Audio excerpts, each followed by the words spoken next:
All right, so I just finished up my trip to Gamestop. As you can see, I'm not outside of Gamestop because there were too many people waiting around the bus stop, but I did finish up and I picked up, of course, what you were expecting me to pick up. The double pack of Pokemon Scarlet and Pokemon Violet for the Switch.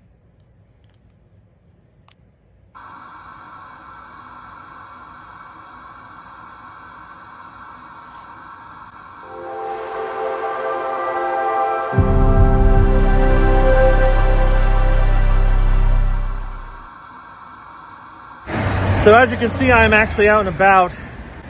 I decided to pop into La Familia mostly because I needed to ship out a package to UPS and they're a UPS drop-off spot. But I figured since I was there, I would look around and see if they had anything worth grabbing. And actually they did get a few new things, one of which I instantly knew was worth grabbing. Halo Infinite on the Xbox Series X. Now you might be thinking, you already have that game. Why are you getting another one? Well, first off, this one actually comes with the actual case that it's supposed to come with, whereas mine is an Xbox One case with the cover sticking out because this is the new kind of Xbox case.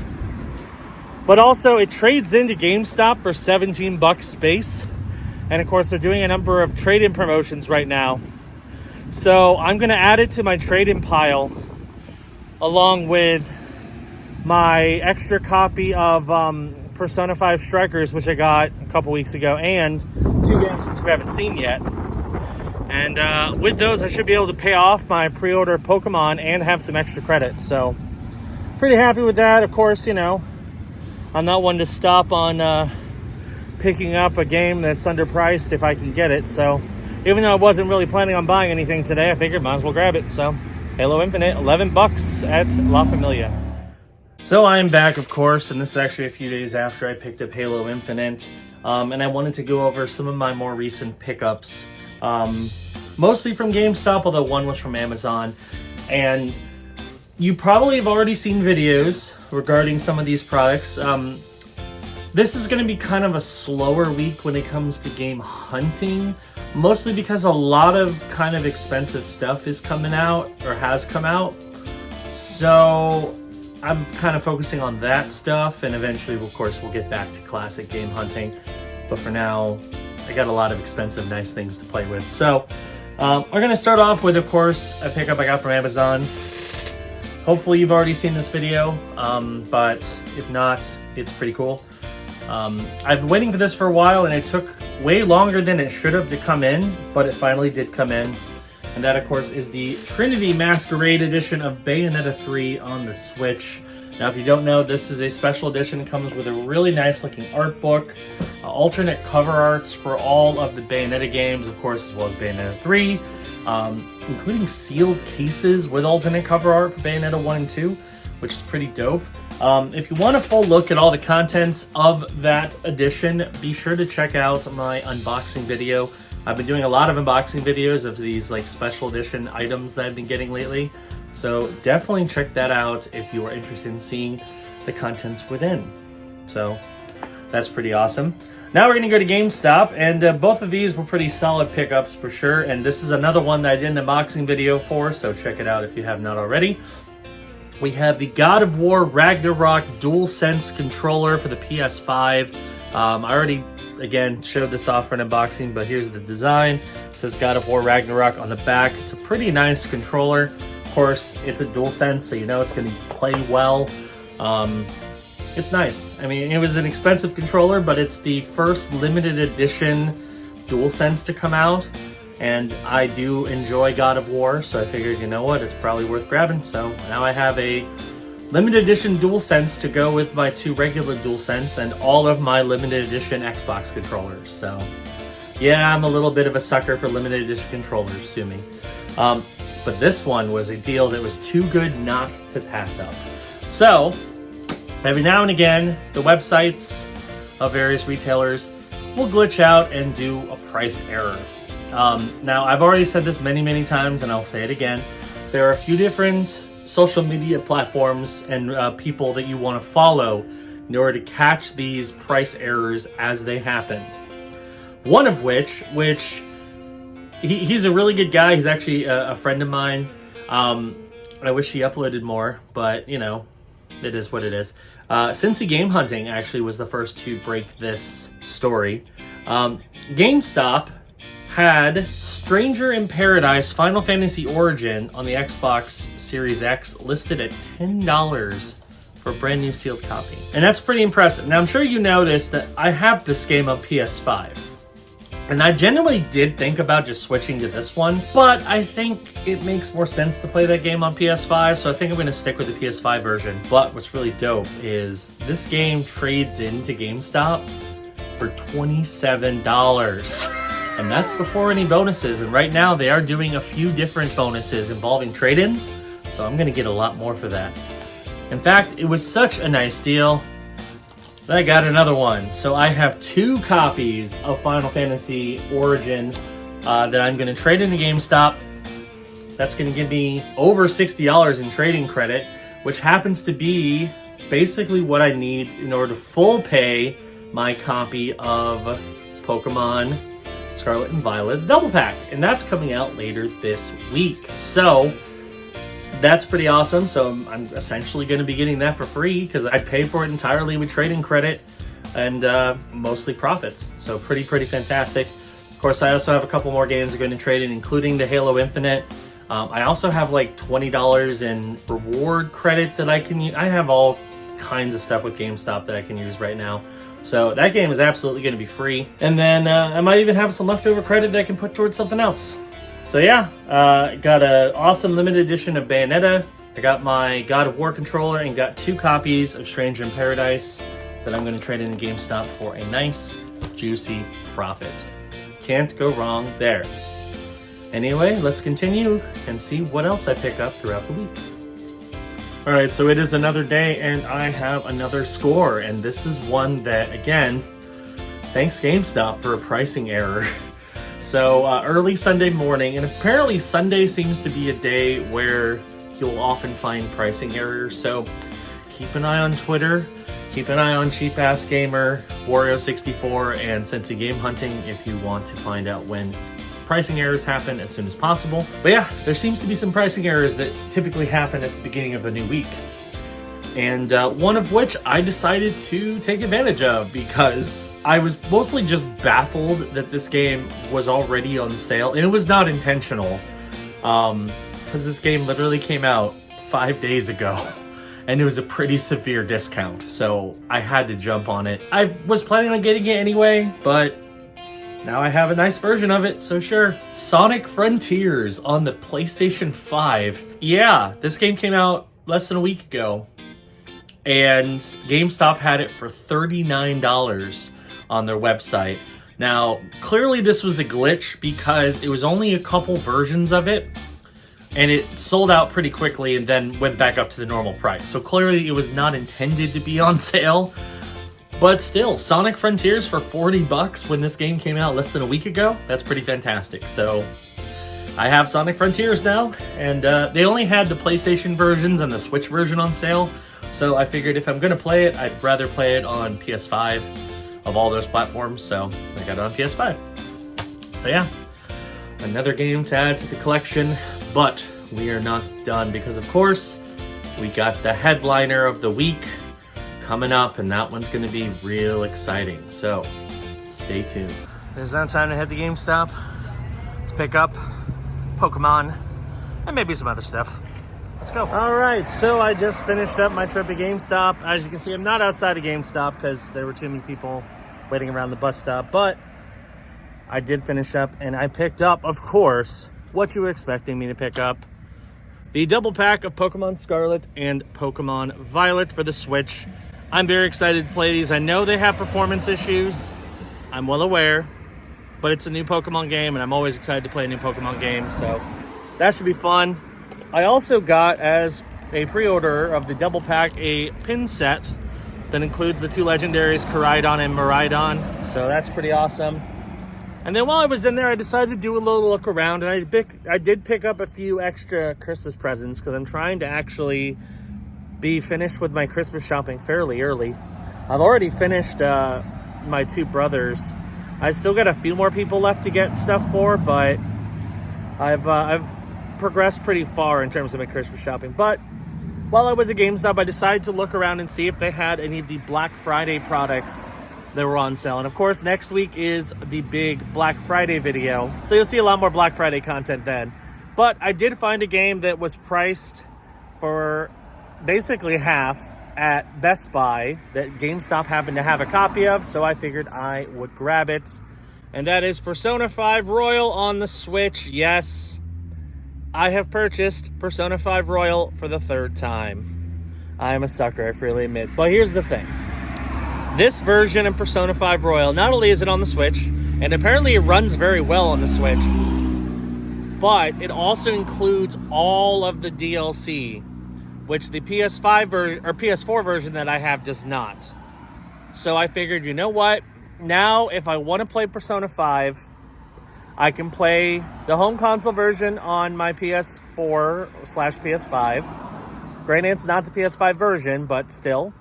And then if I want to play it on the go, I have this version, which is the Steelbook edition too, which the Steelbook is actually really cool. I wanted the Steelbook because I have a Steelbook for every other version, but I wasn't sure I'd be able to get it, but I was. So here is the Switch Steelbook. Very nice. I like it a lot. So yeah, it was on sale at Best Buy for $30, and I was able to snag a copy. It was actually the last copy, so pretty happy with that. So yeah, couple games and some Christmas presents at GameStop. I am going to do something a little different this episode because I know it's kind of a shorter one. I'm going to share my first impressions of Pokemon Scarlet and Violet after I play it for a bit. And if you want to hear me do impressions of some of these newer games or games that you might not have heard of in future episodes, let me know in the comments because I want to try to mix things up a little bit more. I don't want to do like straight up reviews because I know a lot of channels do those, and I'm sure they do them better than I will. But I'll give my first impressions of certain games. So yeah, we're going to do a first impression of Pokemon Violet, which is the one I'm going to start with. And then we'll get to the final recap and see what I picked up this week. All right, so I wanted to share my first impressions of Pokemon Violet. I've been playing it for a few hours now. And overall, now of course, we'll get to the big elephant in the room, but overall I enjoy it. I think it's a well-done game. I think the changes that they made were really smart. It's very user-friendly. The main thing that they did that I really like is the Let's Go feature. It's pretty awesome because essentially it allows you to power level without having to spend forever just killing random Pokemon out in the wild. You can just send your first Pokemon out and they'll do it for you automatically. It's pretty great, especially if you like run into a pack of random wild Pokemon. Just let your first one go wild and he'll get you some good level of points for all your team. It's pretty nice. It's fun. I like the concept of like you can kind of wander the world, do what you want. It definitely is more open and more unique than the typical Pokemon game. So I appreciate all that. Of course, the big thing, which everybody's talking about, and I've got to address it here, is the performance. The performance is not good. I freely admit I don't know if it's the Switch or Game Freak optimizing the game or both, probably both. It just really struggles to run on the Switch. And I'm using an OLED and I've played mostly docked. And it struggles. When you're walking through the town, you see people walking around, but like they're walking at like 2 frames a second. And there's a lot of graphic pop in, a lot of slowdowns. It needed some more time in the oven. Now hopefully some of it can be fixed with a patch, but there was definitely some technical hiccups in this game, and there still are. So hopefully Game Freak and Nintendo will be able to patch it to make it run a little better. Although we were hoping for the same thing with Legends Arceus, and that runs well enough. This one, I think it needs to be addressed because it runs worse than Legends Arceus. And I feel that game was a little more impressive in some respects. So we'll see. But technical hiccups aside, I think it's a good game. I've enjoyed what I've played so far. So yeah, those are my first impressions of Pokemon Scarlet and Violet. Alright, it is time for the epic recap from this week. And yeah, we didn't get a ton of stuff, but we got some good stuff, that is for sure, including a number of special edition games and some non-special edition games. So good stuff. Anyway, let's kick things off with an item that I should have gotten a long time ago, but just came in this week. We have the Bayonetta 3 Trinity Masquerade Edition on the Switch. This is a very nice special edition. Nintendo once again knocked it out of the park. Be sure to check out my unboxing video of it if you want to see all the stuff that came in it. It's pretty awesome. Definitely recommend it if you can find a copy and if you're a big Bayonetta fan. Anyway, I paid 90 bucks, and of course it's worth 90 bucks because it's a new release. The next special edition item was from Gamestop, and this is not a game, it's actually a controller, and it's my first non-Xbox limited edition controller. We have the God of War Ragnarok DualSense controller for the PlayStation 5. Very, very nice. I don't have the game yet. I'm going to buy God of War Ragnarok. I'm just going to wait for now because I haven't beaten the first one. No point owning it unless I can find it for like a crazy good sale. I'm probably not going to buy it for a bit just because there's no point. I'm not going to play it. So I know that's a little hypocritical from a person who buys games constantly that I'm not going to play. But this one, because it's a new release game, it'll be available. I'll find it. But this controller, not so much. And I'm glad I grabbed it. I paid $75 for this, and of course it's worth $75 because it's a new release. Now in terms of games, we didn't have a whole lot, mostly because I spent a lot of money on those two items, but also I was saving my money for Black Friday, which is coming up, so definitely keep an eye out for the Black Friday episode. That's going to be good stuff. Anyway, I did pick up a few games, one of which was a new release, and the other two were good sale prices. So we're going to start off with, of course, Pokemon Scarlet and Violet, the double pack on the Nintendo Switch.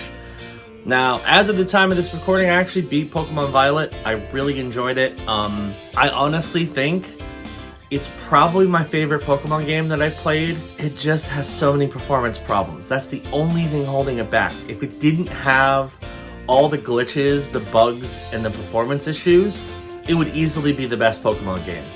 Story is great, gameplay is great. I love the new Pokemon. They do so many things to quality of life to make it a lot more fun to play. It's an all-around excellent game. So if you're a big fan of Pokemon and the performance issues are scaring you a bit, they're not hard to overlook. The game itself is just so good. So yeah, of course, the double pack includes both Scarlet and Violet. Paid $120, it's worth $120. Actually, I paid for all of this in credit, which is beautiful. So $120 in credit, and it's worth $120. And along with it, I got my GameStop exclusive Koraidon and Miraidon pin set. So another nice little bonus there.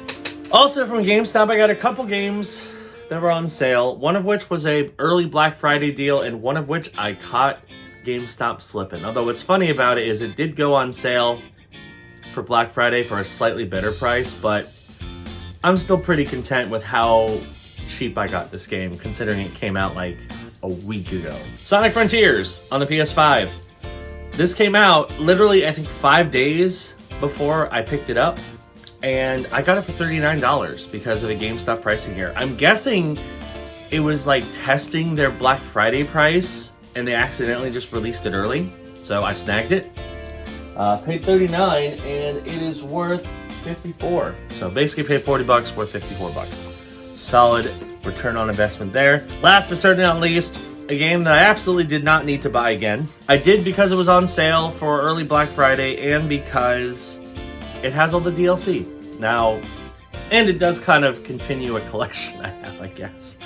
We have the Persona 5 Royal Steelbook Edition on the Nintendo Switch. So this is a really nice steelbook of Persona 5 Royal. I love Persona 5 Royal. It's a top tier game. In my opinion, one of the best RPGs I've ever played. I have it already. I have two different versions of it on PS4. So I have the regular Steelbook Edition. Then I have the Persona 5 Royal Steelbook Edition. Then I have this one that comes with the DLC. So, I don't know. I just wanted to get another version, and I figured I would for $30, which is pretty solid for a game that came out, again, not long ago. And now I can play it portably, so why not? Anyway, I paid 30 bucks, and it is worth 48. And that's it. So pretty solid lineup of games. Pretty happy with how everything turned out. Of course, you're not going to want to miss my upcoming Black Friday episode. Now, I will tell you in advance, because I have already filmed part of that, I didn't do a lot of hunting for Black Friday. I mostly did online sales, but the haul is pretty impressive. So definitely keep an eye out for that one. It's going to be fun. But yeah. And of course, I want to hear from you. So let me know if you had any good luck with Black Friday, what games you picked up. I just want to know what you have to say. So that's going to do it for this episode of the Bargain Game Hunter. A little shorter one, but that's okay. That happens sometimes. Thank you for watching. Hope you enjoyed it. If you're new around here, be sure to hit that subscribe button, click that notification bell. That way you know when new videos drop. And of course, we are on the road to 1,000 subscribers and trying to hit that 4,000 hours of watch time. So if you've not checked out all of our past episodes of this series, there is a playlist. Highly recommend going back. Especially, it's fun to watch how my game hunting style has evolved. I really didn't know what I was doing when I first started, and now I've become pretty savvy with it over the past 2 years, so it's pretty cool. But yeah, check it out. Watch some old videos, see some pretty awesome scores that I made over the years. It's good stuff. Anyway, thanks for watching, and I will see you next week on the Bargain Game Hunter. Bye-bye.